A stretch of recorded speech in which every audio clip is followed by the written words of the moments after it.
इस क्वेश्चन को सॉल्व करने के लिए अगर आपने फर्स्ट स्टेप समझ लिया ना कैसे सॉल्व करना है, तो ये पूरा क्वेश्चन बहुत आसान बन जाता है। तो फर्स्ट स्टेप ही इसको सॉल्व करने के लिए सबसे मेन होता है। देखिए वो स्टेप कैसे होता है और कैसे सॉल्व करते हैं। एक लाइन की इक्वेशन गिवन है और एक कर्व गिवन है, तो हमें पॉइंट ऑफ इंटरसेक्शन, ये जो दोनों एक दूसरे को इंटरसेक्ट करते हैं, तो हमें सी की वैल्यू यहाँ पर फाइंड आउट करनी है। तो सबसे पहले मैं लाइन की इक्वेशन यहाँ पर लिखता हूँ। तो देखिए क्या होता है, इसको मैं लैम्डा के इक्वल पुट कर देता हूँ। तो फिर अब मैं क्या करूंगा, सेपरेटली एक एक टर्म को लैम्डा के इक्वल पुट करूंगा। तो जो जनरल पॉइंट आएगा इस लाइन के ऊपर वो कितना हो जाएगा, 3 लैम्डा प्लस 2, 2 लैम्डा माइनस 1 और माइनस लैम्डा प्लस 1।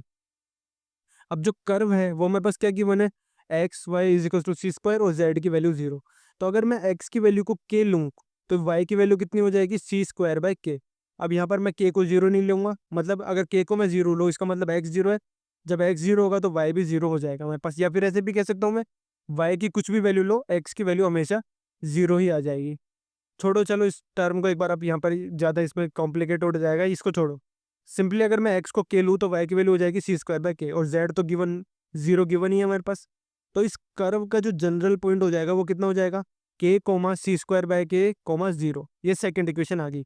अब हम क्या करेंगे, जो लाइन का जनरल पॉइंट है और जो कर्व का जनरल पॉइंट है दोनों को इक्वल पुट कर देंगे। तो यहाँ से देखो, सबसे पहले हम जेड कोऑर्डिनेट को कंपेयर कर लेते हैं।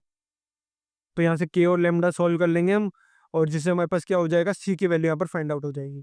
तो सबसे पहले हम क्या करेंगे, जेड कोऑर्डिनेट कंपेयर करते हैं। तो देखो माइनस लेमडा प्लस 1 0 हो गया, तो लेमडा की वैल्यू 1 आ गई।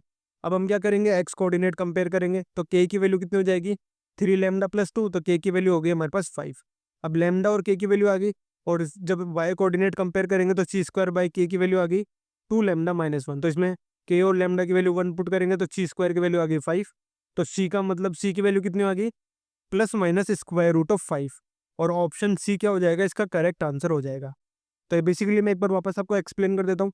हमने कर्व का और जो लाइन है उनका दोनों के जनरल पॉइंट यहाँ पर इक्वल कर दिए, इक्वेट कर दिए।